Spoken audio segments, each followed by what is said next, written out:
Good day! In this video, I will discuss about mathematical language and symbols, the language of sets. So, what do we mean by sets? In mathematics, a set is a well-defined collection of distinct elements or members. The elements that make up a set can be anything. When we are writing the name of the set, we must use the capital letters because it is usually represented by capital letters. For us to separate the element of the given set, we have to use commas. What we can see inside the set is what we call elements or members. In listing its element, we have to use braces in writing a set. A set is said to be well defined if the elements in a set are specially listed. So what do we mean about well defined? Examples. So I have here the set A, the set of numbers, so we can easily give or list the elements that are being asked.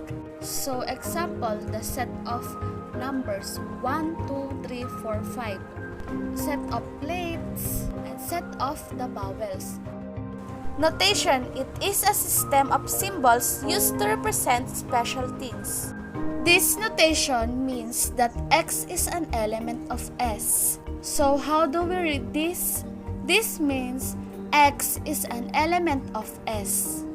Another, this notation means that X is not an element of S. So this symbol means that it is not an element. Next, a variation of notation is used to describe a very large set. Example, I have here 1, 2, 3, and so on up to 100. It refers to the set of all integers from 1 to 100.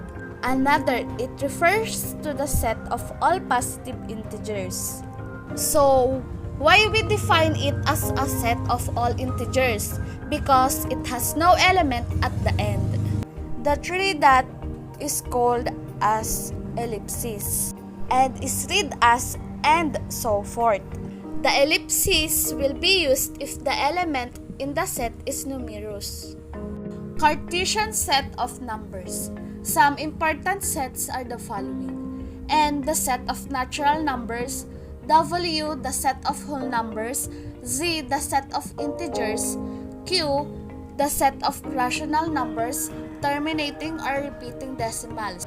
Q prime is the set of irrational numbers which is non-terminating or non-repeating decimals. R is the set of real numbers, and C the set of complex numbers. Definition regarding sets. A set is finite if the number of elements is countable. Example, X equals even number less than 10. Y equals days in a week. A set is infinite if the number of elements cannot be counted.